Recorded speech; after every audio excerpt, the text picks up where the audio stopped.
El exconvicto fue torturado durante 17 años, y luego apareció con una grabación imposible que hizo que toda la ciudad pidiera perdón. Y ese momento comenzó con 3 palabras que lo destrozarían todo. ¿Querrán escuchar esto? La voz de Rafael cortó la elegante charla como una cuchilla a través de la seda. El gran salón de baile del ayuntamiento quedó en silencio. 200 pares de ojos se volvieron hacia el hombre demacrado que estaba de pie en la entrada trasera, con manos temblorosas agarrando una pequeña grabadora digital. Seguridad. Saquen esa basura de aquí. La voz del alcalde Egastes Brennan se quebró con un pánico apenas disimulado. Reconoció ese rostro marcado de inmediato. Todos en el poder lo reconocieron. Rafael Sousa tenía 52 años ahora, aunque aparentaba cerca de 70.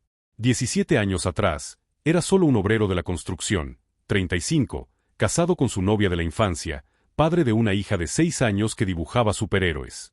Hace 17 años, 3 policías lo sacaron a rastras de la cama a las 2 de la madrugada y su vida se convirtió en una pesadilla de la que ninguna fortuna podía escapar.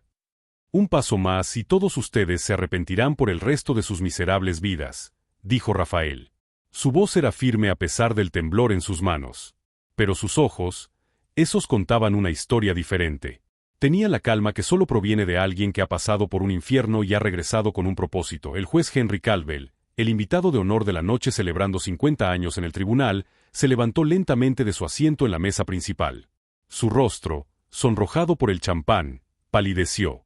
Rafael, deberías estar muerto, terminó Rafael, con una sonrisa amarga en sus labios agrietados. Eso es lo que intentaste hacer durante 17 años, ¿verdad, su señoría? ¿O debería llamarte de otra manera? Los recuerdos lo impactaron como un rayo.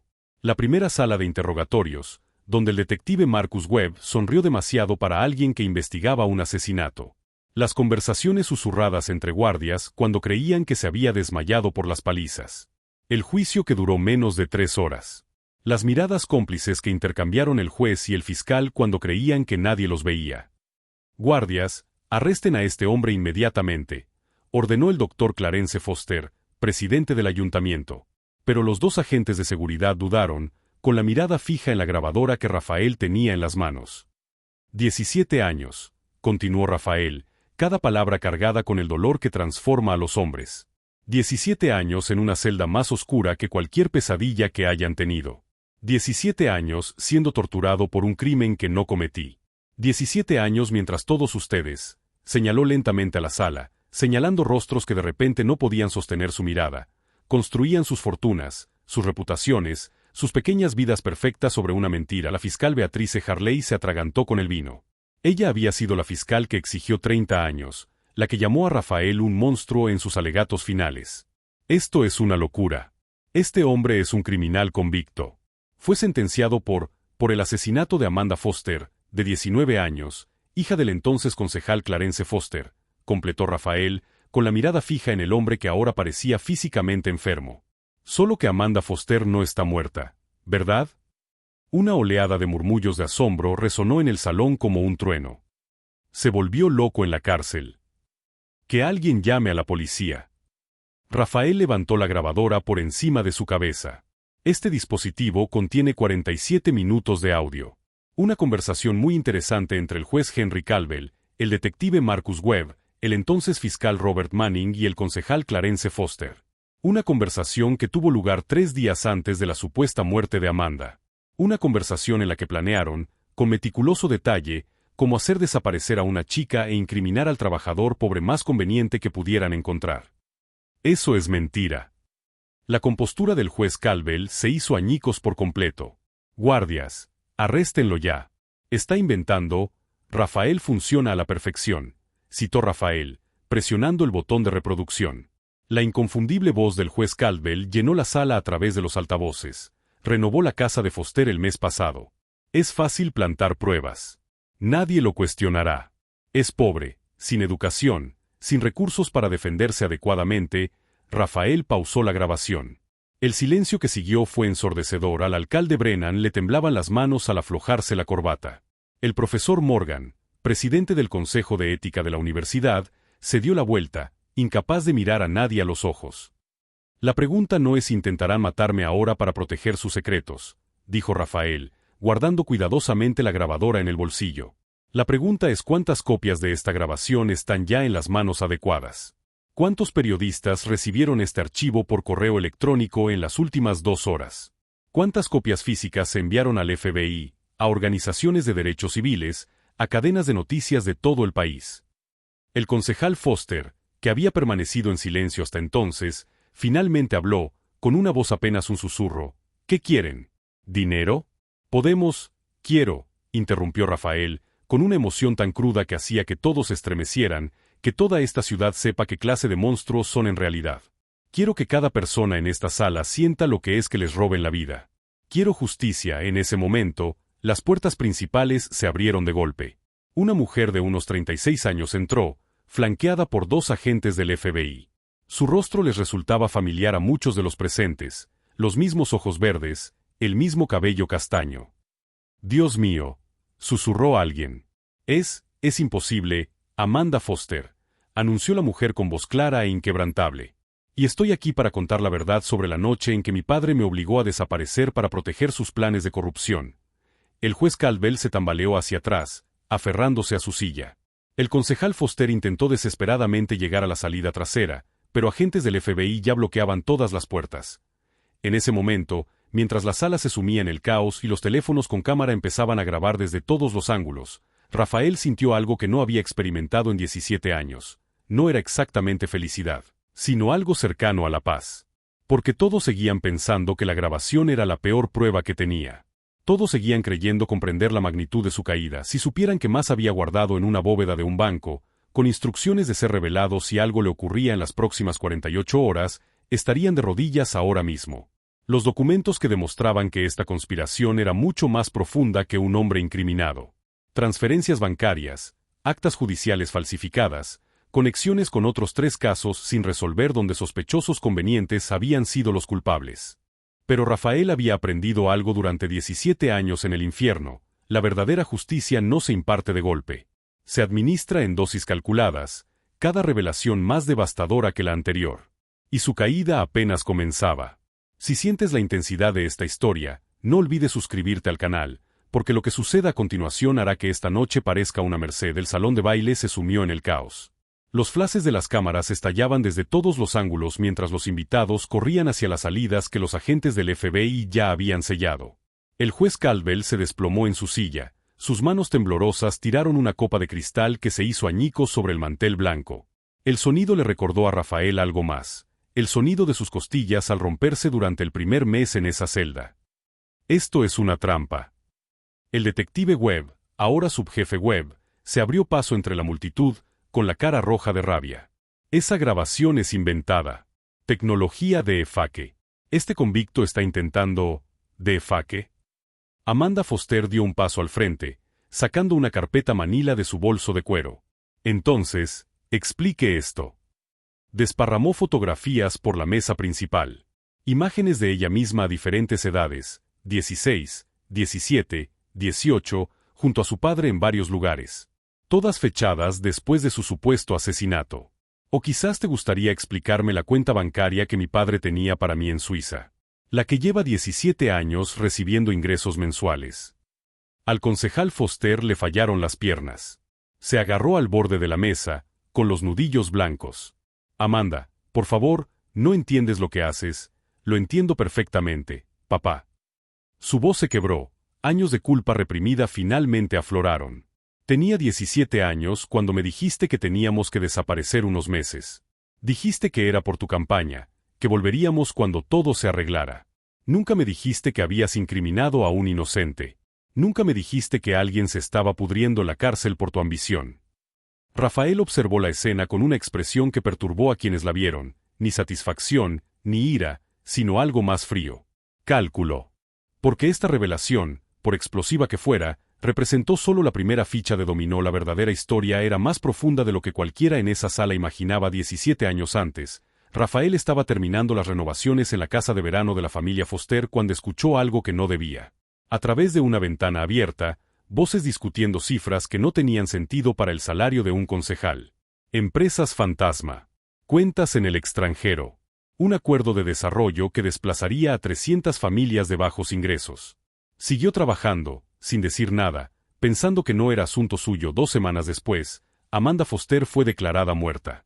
3 semanas después, Rafael fue arrestado. Las pruebas aparecieron con una rapidez increíble.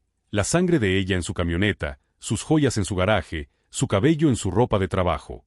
Cada pieza colocada con precisión quirúrgica. El juicio fue una broma. Su abogado de oficio, posteriormente inhabilitado por razones no relacionadas, se reunió con él exactamente 2 veces. El juez Caldwell aceleró los procedimientos y denegó todas las solicitudes de prórroga. El fiscal Harley lo pintó como un depredador, un obrero de la construcción obsesionado con la hermosa hija del concejal. El jurado deliberó durante 4 horas. Lo que no mostraron en el juicio fueron las fotos reales de la escena del crimen, las que desaparecieron de la evidencia. Lo que no mencionaron fue al experto forense que intentó testificar que los patrones de sangre no coincidían con la cronología de la fiscalía. Ese experto murió en un accidente de coche antes de que concluyera el juicio. ¿Quieren saber cómo se sienten 17 años? La voz de Rafael rompió el caos, silenciando de nuevo la sala. Déjenme que les explique.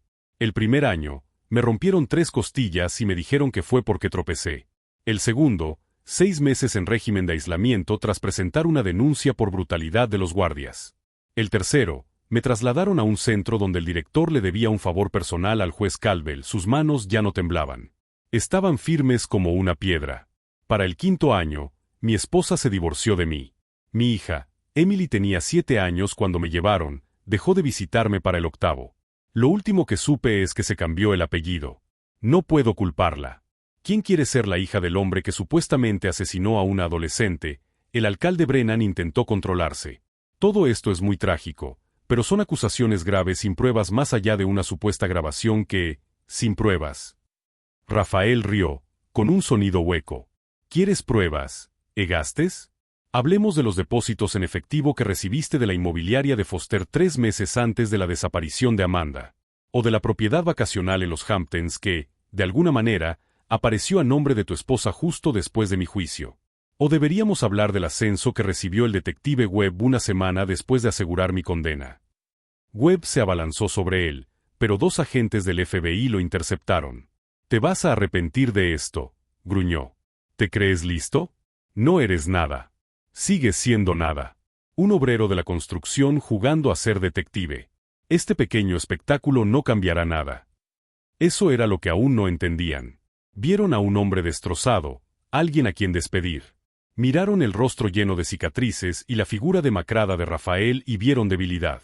Pero 17 años en el infierno le habían enseñado algo más valioso que lo que habían aprendido en sus mansiones y clubes de campo: paciencia. Tienes razón en una cosa, Marcus, dijo Rafael en voz baja. No soy inteligente. Solo soy un obrero de la construcción. ¿Pero sabes en qué son realmente buenos los obreros de la construcción? Sabemos cómo funcionan los cimientos. Entendemos que no se puede ver lo que sostiene un edificio hasta que se empieza a cavar. Y yo llevo cavando mucho tiempo. Rafael sacó su teléfono, lo revisó con deliberada lentitud y luego lo levantó para el equipo de cámara más cercano. En la pantalla había un extracto bancario, la cuenta personal del juez Caldwell, que mostraba una transferencia bancaria de $250,000 de una corporación offshore registrada a nombre del concejal Foster, fechada 2 días antes del arresto de Rafael. Eso es falsificación.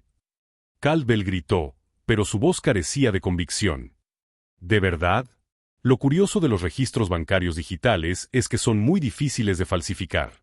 Pero es increíblemente fácil acceder a ellos con la ayuda adecuada. Y he tenido 17 años para hacerme amiga de gente muy talentosa. Gente que cree en la justicia real. La doctora Harley retrocedió hacia la salida, con el rostro pálido. Había construido toda su carrera en ese caso, lo había usado para lanzar su campaña para fiscal de distrito. Esto es una trampa. No pueden simplemente... ¿No pueden qué? ¿Investigar a las personas que arruinaron mi vida? Solo soy un ciudadano preocupado que ejerce sus derechos. A diferencia de ustedes, no estoy infringiendo ninguna ley.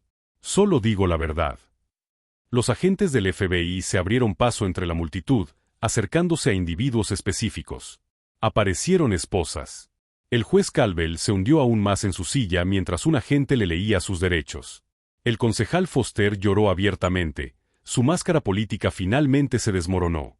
El rostro del detective Webb se contorsionó de rabia impotente mientras los agentes le sujetaban las muñecas a la espalda, pero la expresión de Rafael permaneció inquietantemente tranquila. Porque incluso mientras estos hombres poderosos se enfrentaban a su primera prueba de responsabilidad, incluso mientras las cámaras captaban su humillación, él sabía algo que ellos desconocían. Esta era solo la parte pública de su venganza. La parte diseñada para la máxima vergüenza, para los titulares y la furia en redes sociales, las verdaderas consecuencias, las que desmantelarían sistemáticamente todo lo que habían construido, las pruebas que saldrían a la luz en las próximas semanas vinculándolos con crímenes mucho peores que incriminar a un solo obrero, aún aguardaban en las sombras. Sobresellados en despachos de abogados. Correos electrónicos programados, en cola para ser enviados a periodistas específicos. Testimonios de testigos que antes habían tenido demasiado miedo de hablar, pero que ahora estaban protegidos por acuerdos federales, y en algún lugar de la ciudad, todavía había un jugador más en esta conspiración que aún no había dado la cara. Alguien cuyo papel se había ocultado tan cuidadosamente que ni siquiera Amanda sabía toda la verdad sobre quién había orquestado su desaparición. Alguien que probablemente estaba viendo todo esto en directo en ese momento, pensando que había pasado desapercibido. Rafael había reservado ese nombre para el final. La única persona que no vería venir su juicio hasta que fuera demasiado tarde. 3 meses después de su arresto, Rafael dejó de gritar durante los interrogatorios. Fue entonces cuando supieron que lo habían destrozado, o eso creían. Lo que no vieron fue el cambio que se estaba produciendo en su mirada, el momento en que el instinto de supervivencia se transformó en algo más peligroso. La estrategia. El primer aliado llegó en el 4º año. Marcus Chen, un asistente legal que cumplía 8 años por exponer la corrupción en su anterior bufete, vio a Rafael en la biblioteca de la prisión. La mayoría de los reclusos evitaban la sección legal. Rafael prácticamente vivía allí. «Estás perdiendo el tiempo», había dicho Marcus, deslizándose en la silla de enfrente.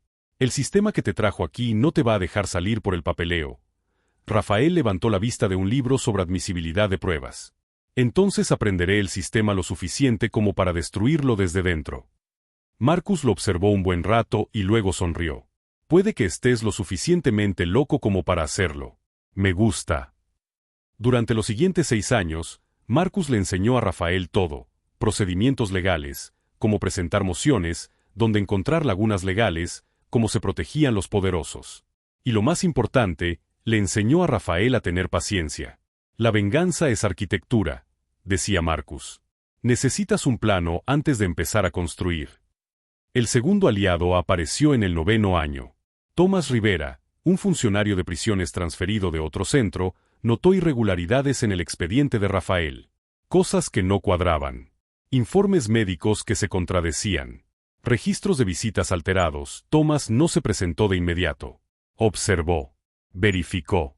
Rebuscó entre viejos archivos que habían sido archivados y olvidados. Cuando finalmente se acercó a Rafael durante un turno de noche, sus primeras palabras fueron: «Alguien muy poderoso quiere que te entierren aquí. Punto». «Lo sé», respondió Rafael en voz baja. «Quizás pueda ayudar. Pero necesito saber, ¿es usted culpable?» Rafael lo miró a los ojos sin pestañear. «He tenido 10 años para pensar en esa pregunta. Si fuera culpable, ya habría confesado solo para que cesara la tortura. Los inocentes aguantan más porque no nos queda nada más». Tomás corrió un riesgo que podría haberle costado la carrera. Empezó a hacer copias. Registros de guardia que mostraban a Rafael en aislamiento durante momentos en que los informes afirmaban que era violento en el patio. Historiales médicos que documentaban lesiones que los funcionarios atribuyeron a su torpeza. Registros financieros a los que no debería haber tenido acceso, que mostraban patrones de pago inusuales a ciertos funcionarios de prisiones, pero el verdadero descubrimiento llegó en el 12º año, de la fuente más inesperada. Gregory Walsh había sido secretario del juez Caldwell durante 15 años antes de que su conciencia finalmente venciera su miedo. Había presenciado cómo se manipulaban caso tras caso, se suprimían pruebas y se predeterminaban veredictos. El caso de Rafael lo atormentaba específicamente por lo joven que había sido Amanda y por lo calculada que parecía toda la conspiración. Gregory no visitó a Rafael directamente. Era demasiado peligroso. En cambio, creó un rastro digital de migas de pan. Un correo electrónico anónimo a Tomás Rivera con un archivo cifrado. Dentro había grabaciones de audio del despacho del juez, conversaciones que Gregory había preservado en secreto usando una grabadora oculta en un libro de leyes. 17 casos diferentes a lo largo de 20 años en los que Caldwell se había coordinado con fiscales y policías para asegurar resultados específicos. El caso de Rafael era solo uno más en un patrón de corrupción sistémica. ¿La grabación que finalmente los destruiría en el ayuntamiento? Provenía del archivo de Gregory, preservado durante más de 17 años, pero obtener pruebas era solo la mitad de la batalla. Rafael necesitaba una forma de sobrevivir lo suficiente como para usarlas. Los conspiradores tenían gente dentro de la prisión, guardias que les debían favores, reclusos a los que se les había prometido una libertad anticipada por manejar los problemas discretamente. En el 14º año, alguien envenenó la comida de Rafael. Pasó 3 semanas en la enfermería, perdiendo 15 kilos que no podía permitirse perder. Tomás Rivera identificó al guardia responsable y lo trasladó discretamente a otra instalación, pero el mensaje era claro: Rafael seguía siendo un objetivo. Fue entonces cuando Marcus hizo la sugerencia que lo cambiaría todo. Necesitas un seguro. Algo que se haga público si algo te sucede. Algo tan devastador que no puedan arriesgarse a tocarte. Rafael pasó los 2 años siguientes construyendo precisamente eso. Cartas que se abrirían tras su muerte. Correos electrónicos programados para enviarse automáticamente si no iniciaba sesión semanalmente. Pruebas físicas guardadas en cajas de seguridad con instrucciones para abogados de confianza. Se convirtió en un interruptor de muerto, más peligroso muerto que vivo. Mientras tanto, el mundo exterior seguía adelante. El juez Caldwell recibió premios humanitarios. El concejal Foster fue reelegido 2 veces. El detective Webb se convirtió en subdirector. Se construyeron monumentos a sí mismos mientras Rafael contaba los días en una celda. Pero Rafael también estaba construyendo algo, invisible e inexorable. Cada moción legal que presentaba, cada apelación que presentaba, todas parecían las acciones desesperadas de un culpable que se negaba a aceptar su destino. Lo que los conspiradores no comprendían era que cada presentación sentaba precedente legal, creaba registros oficiales, documentaba sus respuestas y contradicciones. Estaba construyendo un laberinto de rastros de papel que eventualmente llevaría a los investigadores directamente a sus crímenes. El año 16 trajo el milagro. El fallo de la Corte Suprema en un caso separado que, sin querer, creó motivos para la liberación de Rafael. Sus abogados, de verdad esta vez, abogados pro bono de una organización de derechos civiles con la que Marcus lo había conectado, presentaron una moción de emergencia. Siguieron 6 meses de batallas legales. La noche antes de su audiencia de liberación, alguien hizo un último intento. Un puñal, tosco pero efectivo, blandido por un recluso cuya sentencia se reduciría misteriosamente 3 meses después. Rafael lo vio venir. 17 años te enseñaron a ver las amenazas a kilómetros de distancia, y esquivó el ataque lo justo para que la hoja le alcanzara el hombro en lugar de la garganta. Tomás Rivera lo encontró sangrando en la ducha. Están aterrorizados, dijo mientras aplicaba presión sobre la herida. Vas a salir, y ellos lo saben. Bien, susurró Rafael apretando los dientes. Que tengan miedo. Están a punto de aprender lo que es el miedo real. 3 semanas después, un juez que no debía nada a Caldwell ni a Foster revisó su caso con una nueva perspectiva. Violaciones técnicas en el juicio original. Pruebas suprimidas. Testimonios que contradecían los hechos físicos. El juez no declaró a Rafael inocente, todavía no, pero ordenó su liberación inmediata a la espera de una investigación completa. Rafael salió de la cárcel un martes por la mañana con $73 en dinero de entrada, una bolsa de basura con sus pertenencias y un plan que llevaba 17 años fraguando. Tomás Rivera lo recogió en su vehículo personal, con Marcus Chen sentado en el asiento trasero. Condujeron hasta una casa segura que Gregory Walls había arreglado, donde los esperaban cajas con pruebas documentadas. «Podrías llevar esto a las autoridades ahora», dijo Gregory. «Que lo gestionen oficialmente». Rafael negó con la cabeza, recorriendo con los dedos la cicatriz de su hombro. Han tenido 17 años para gestionarlo oficialmente. Decidieron no hacerlo. Ahora lo hacemos a mi manera, público, devastador, imposible de ignorar. Fue entonces cuando planearon el enfrentamiento en el ayuntamiento. No solo para exponer la conspiración, sino para hacerlo frente a las cámaras, los testigos y las mismas personas que habían pasado casi 2 décadas celebrando su victoria sobre él.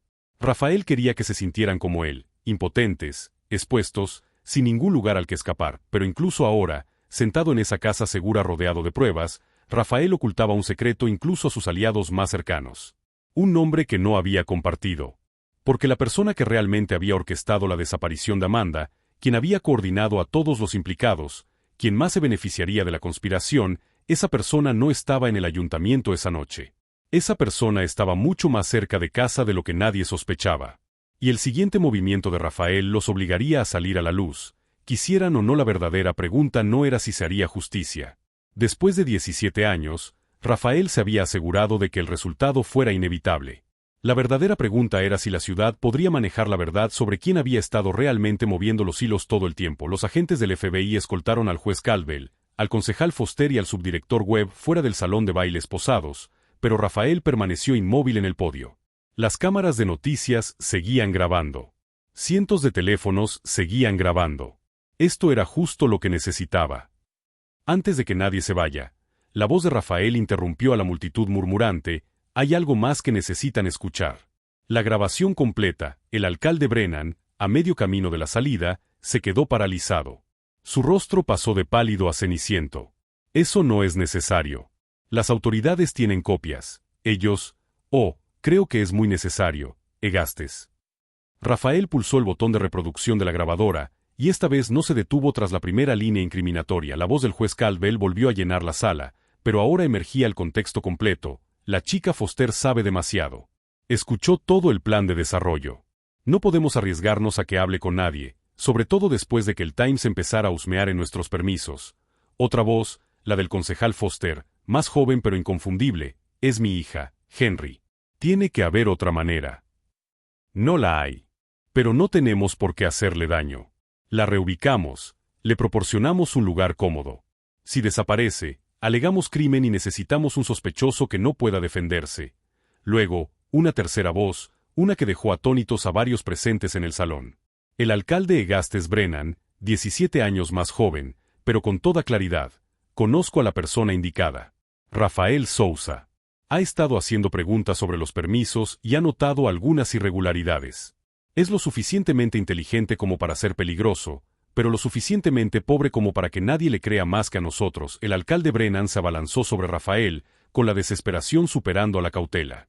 «Eso es inventado. Manipulación de audio. No puede». Tomás Rivera se adelantó entre la multitud, con su uniforme de oficial de prisiones aún planchado y oficial. «De hecho, podemos verificar la autenticidad. Hice que 3 laboratorios forenses de audio independientes analizaran esa grabación. Todos confirmaron que es genuina, inalterada, grabada hace 17 años. Sus informes ya se han presentado a la Fiscalía Federal». El alcalde retrocedió a trompicones. Sus instintos políticos finalmente reconocieron una batalla que no podía ganar. A su alrededor, antiguos aliados se dispersaron como ratas de un barco que se hunde. Los concejales borraron su número de sus teléfonos en tiempo real. Los donantes de campaña recordaron de repente citas urgentes en otros lugares. Pero Rafael no había terminado. Sacó una tableta y la conectó al sistema de proyección de la sala. La pantalla estaba llena de registros financieros, transferencias bancarias, cuentas en el extranjero, transacciones con empresas fantasma. 17 años de pagos entre los conspiradores. Después de que Amanda desapareciera, explicó Rafael con voz firme y educativa, como si estuviera dando una clase, el proyecto de desarrollo del concejal Foster avanzó sin oposición. Las 300 familias de bajos ingresos que habrían protestado fueron reubicadas mediante expropiación forzosa. El terreno se vendió a Foster Development LLC por $12 millones. 3 meses después, se vendió a una firma de capital privado por $87 millones. Pasó a la siguiente diapositiva. El juez Caldwell recibió $2,3 millones en diversos honorarios de consultoría. El alcalde Brennan recibió $4,1 millones, principalmente a través de la inmobiliaria de su esposa. El subjefe Webb recibió menos, solo $600,000, pero también consiguió su ascenso y una casa de vacaciones en Colorado. Las cifras brillaban en la pantalla, irrefutables y contundentes. Los periodistas escribían notas frenéticamente. Los agentes federales fotografiaban las pantallas con sus teléfonos. ¿Quieren saber lo peor?, preguntó Rafael con la voz entrecortada. La primera emoción real rompió su compostura, cuidadosamente mantenida. Ni siquiera se trataba de mí. Solo fui conveniente. Un obrero de la construcción que estaba en el lugar equivocado y escuchó la conversación equivocada. Destruyeron mi vida, mi familia, 17 años de mi existencia, y no fue nada personal. Solo fui un daño colateral en su plan para enriquecerse. Amanda Foster habló desde donde estaba con los agentes del FBI, con lágrimas corriendo por su rostro. No lo sabía. Lo juro por Dios, no sabía qué habían hecho. Papá me dijo que íbamos a solicitar protección de testigos, que había amenazas contra nuestra familia. Me instaló en Suiza, pagó todo, me visitaba 2 veces al año. Nunca lo cuestioné porque confiaba en él. Se le quebró la voz. El mes pasado, finalmente me picó la curiosidad. Empecé a buscar mi nombre en Internet.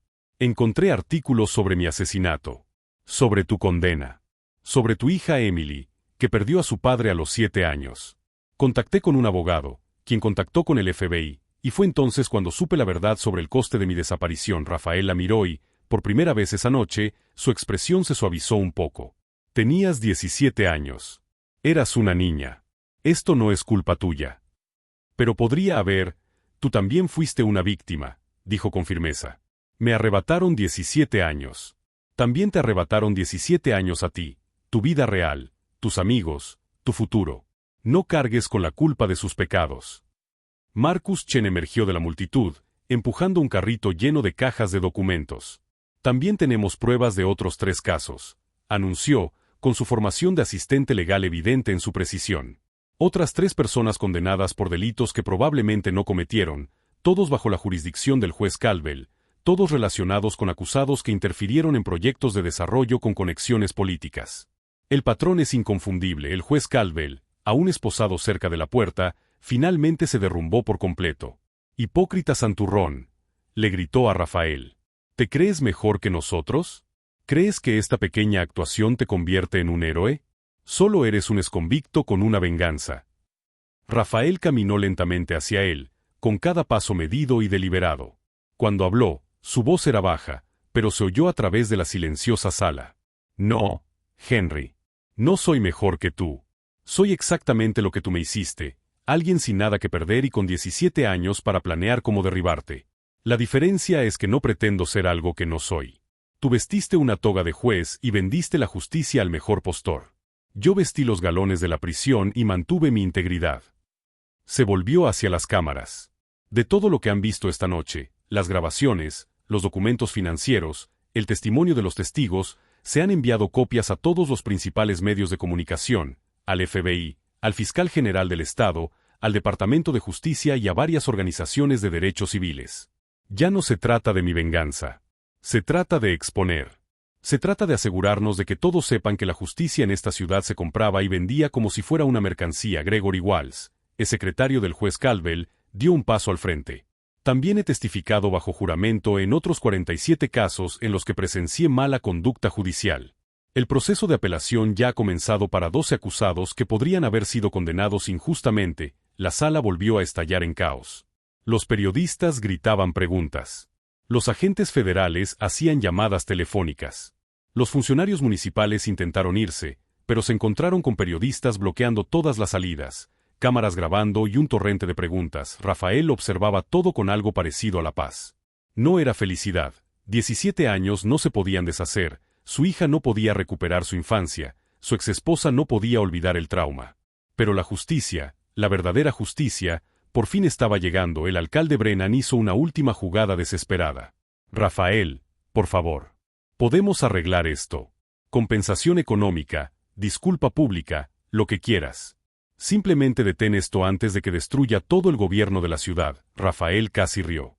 ¿Destruir el gobierno de la ciudad? Egastes, tu corrupción ya lo hizo. Solo me aseguro de que todos vean el daño que causaste. ¿Y qué quiero?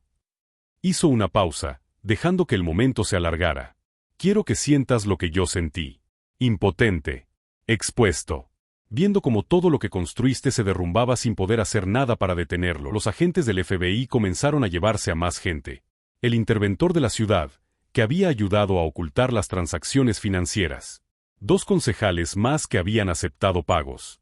Un capitán de policía que se aseguró de que las apelaciones de Rafael nunca se investigaran adecuadamente. Pero por muy satisfactoria que fuera esta destrucción pública, Rafael sabía que las verdaderas consecuencias se desplegarían en las próximas semanas.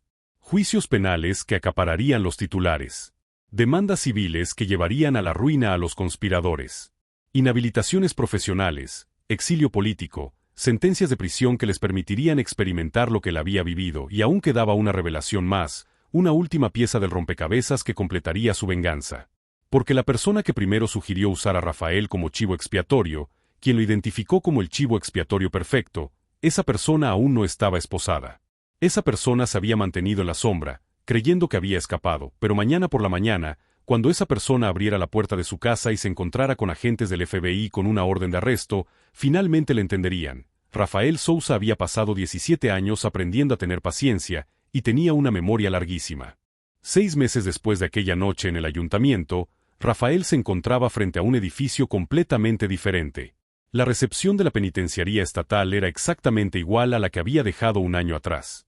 Pero esta vez, era un visitante, no un recluso. El juez Henry Caldwell estaba sentado frente a él en la sala de visitas, con un mono naranja que despojaba de toda pretensión de autoridad. 17 años en el tribunal, reducido al preso número 847.392. La ironía no pasó desapercibida para ninguno de los dos. «Viniste a presumir», dijo Caldwell con voz hueca. «No», respondió Rafael en voz baja. «Vine a mostrarte algo». Deslizó una fotografía sobre la mesa. Mostraba a una joven con toga de graduación, sonriendo a la cámara. «Esa es Emily, mi hija. Acaba de terminar su carrera de Derecho. La mejor de su clase». Caldwell miró la foto, confundido. «¿Por qué me enseñas esto?» «Porque durante 17 años, me lo perdí todo. Su primer día de instituto. Su baile de graduación. Su carta de aceptación a la universidad. Me arrebataste todo eso». La voz de Rafael se mantuvo firme, pero sus ojos ardían con intensidad. «Pero no la destrozaste. No me destrozaste a mí. Esa es la diferencia entre tu poder y la verdadera fuerza. Construiste imperios sobre mentiras y se derrumbaron en una noche. Sobreviví al infierno y salí más fuerte». El ex juez apartó la mirada, incapaz de sostener su mirada. Caldwell había sido condenado a 22 años por conspiración, obstrucción a la justicia y corrupción. A sus 73 años, era prácticamente cadena perpetua. El concejal Foster recibió 18 años y lo perdió todo: su mansión, su reputación, incluso su relación con Amanda, quien se había cambiado legalmente el apellido. El subjefe Webb recibió 15 años y fue expulsado inmediatamente de la policía. Pero la pieza final, la que completó la venganza de Rafael, llegó apenas 2 semanas después del enfrentamiento en el ayuntamiento. La fiscal de distrito Beatrice Harley, la mujer que había construido toda su carrera procesando a Rafael, quien lo había llamado monstruo, quien había usado su caso para lanzarse a la fama política, había sido la artífice oculta todo el tiempo. La que inicialmente sugirió usar una condena injusta para encubrir la conspiración, quien coordinó la siembra de pruebas, quien se aseguró de que el juicio avanzara demasiado rápido para una defensa adecuada, cuando agentes del FBI la arrestaron en la sede de su campaña durante una conferencia de prensa para anunciar su candidatura a gobernadora del estado. Las cámaras capturaron cada momento. Su fachada cuidadosamente construida se hizo añicos en tiempo real, transmitida a millones de personas. Había recibido 25 años de prisión y estaba alojada en el mismo centro donde Rafael pasó sus primeros 5 años de prisión. Rafael salió de la prisión y condujo hasta una pequeña cafetería en el centro, donde Marcus Chen esperaba con el café ya pedido. Marcus había sido exonerado por completo y reincorporado al colegio de abogados. Ahora dirigía una organización sin fines de lucro que brindaba asistencia legal a personas condenadas injustamente. «¿Cómo te fue?», preguntó Marcus. «Parece pequeño», dijo Rafael simplemente. «Ahora todos lo parecen». Tomás Rivera llegó minutos después, recién terminado su turno. Había sido ascendido a coordinador de reforma penitenciaria y utilizaba su conocimiento interno para identificar y eliminar la corrupción en el sistema penitenciario. Gregory Walsh se unió al último, con un maletín lleno de expedientes, 12 posibles condenas injustas más que estaban investigando. Esto se había convertido en su ritual semanal. Los 4 hombres que habían desmantelado una conspiración ahora trabajaban para desmantelar el sistema corrupto que la había permitido. Habían formado una organización llamada Proyecto Segunda Oportunidad, financiada en gran parte por el acuerdo civil de $47 millones que Rafael llegó a un acuerdo con la ciudad. ¿Alguna noticia de Amanda?, preguntó Tomás. Rafael asintió. «Está bien. Empezó la universidad, especializándose en psicología. Dice que quiere ayudar a la gente a recuperarse de traumas. Hablamos cada pocas semanas. Todavía lo está procesando todo, pero se está recuperando». La puerta sonó y Rafael contuvo la respiración. Emily entró, seguida de una mujer a la que Rafael apenas reconoció como su exesposa, Sandra. Habían estado comunicándose de nuevo, reconstruyendo poco a poco lo que había sido destruido. Emily fue la primera en contactarlos, 3 meses después del juicio, diciendo que había visto todas las noticias y que finalmente había comprendido la verdad. El reencuentro no fue perfecto ni mágico. 17 años de dolor no podían desaparecer con una disculpa. Pero Emily estaba sentada junto a su padre, ayudándolo a revisar documentos legales y haciéndole preguntas sobre su trabajo. Había heredado su determinación, canalizándola para convertirse en el tipo de abogado que él nunca había podido permitirse. «Papá», dijo Emily, señalando un expediente, «este tiene una supresión de prueba similar a la tuya. Creo que tenemos motivos para apelar». Rafael sonrió, la clase de sonrisa genuina que parecía imposible hacía un año. «Muéstrame». Más tarde esa noche, Rafael estaba solo en el balcón de su apartamento, contemplando la ciudad que había intentado enterrarlo. El horizonte brillaba con luces, indiferente al sufrimiento o al triunfo humano. Pero Rafael entendía algo que no había entendido 17 años atrás. La justicia no se trataba de venganza, aunque la venganza tenía su lugar. La justicia no se trataba de volverse lo suficientemente poderoso como para herir a quienes te habían hecho daño. La verdadera justicia se trataba de transformación, tomar todo lo que habían intentado usar para destruirte y forjarlo en algo que ayudara a los demás. El juez Caldwell creía que el poder provenía de su cargo. El alcalde Brennan creía que provenía del dinero. El detective Webb asumió que provenía de la autoridad. Todos habían aprendido de forma diferente. El poder real y duradero, provenía de la integridad. De negarse a convertirse en el monstruo que llamaban. De sobrevivir al infierno y elegir no recrearlo para otros. El teléfono de Rafael vibró con un mensaje de Marcus. Acaba de llegar otro caso. Una mujer cumplió 9 años por fraude que no cometió. Las pruebas parecen sospechosas. ¿Está disponible mañana? Respondió de inmediato, allí estaré, porque esta era su vida ahora. No amargado, no anclado en el pasado, sino luchando activamente para evitar que otros experimentaran lo que él había padecido. Los conspiradores le habían arrebatado 17 años, pero no le habían arrebatado su humanidad. Intentaron hacerlo invisible y, en cambio, crearon a alguien que pasaría el resto de su vida asegurándose de que los invisibles finalmente fueran vistos. La mejor venganza no fue destruirlos, aunque ver cómo se desmoronaban sus imperios había sido extraordinariamente satisfactorio. La mejor venganza fue construir algo mejor a partir de las ruinas de su corrupción. La mejor venganza fue vivir bien, luchar con ahínco y asegurarse de que sus crímenes condujeran a un cambio sistémico que protegiera a miles de personas. Rafael Sousa había entrado en ese tribunal hacía 17 años como un simple obrero de la construcción. Salió de la cárcel convertido en algo más peligroso para los sistemas corruptos de todo el mundo, alguien que entendía cómo funcionaban y se comprometía a derribarlos ladrillo a ladrillo, caso a caso, verdad a verdad, y en algún lugar de la ciudad, en 12 prisiones diferentes, personas inocentes esperaban que alguien les creyera, que luchara por ellas, que se negara a rendirse incluso cuando el sistema decía que sus casos estaban cerrados. Rafael y su equipo las encontrarían. Porque eso es lo que hacen quienes han sobrevivido a la injusticia, se aseguran de que otros no tengan que hacerlo. Si esta historia te conmovió, si te recordó que la justicia a veces requiere paciencia e inteligencia en lugar de acción inmediata, suscríbete a este canal para conocer más historias reales de personas que se negaron a dejar que la corrupción triunfara. Tu apoyo nos ayuda a compartir estas historias con el mundo, porque el primer paso para arreglar un sistema roto es asegurarnos de que todos lo sepan. Intentaron enterrar a Rafael Sousa. Olvidaron que era una semilla. Y lo que surgió de esa oscuridad se convirtió en algo que nunca imaginaron, no en una víctima en busca de venganza, sino en un creador de justicia que no pudieron corromper.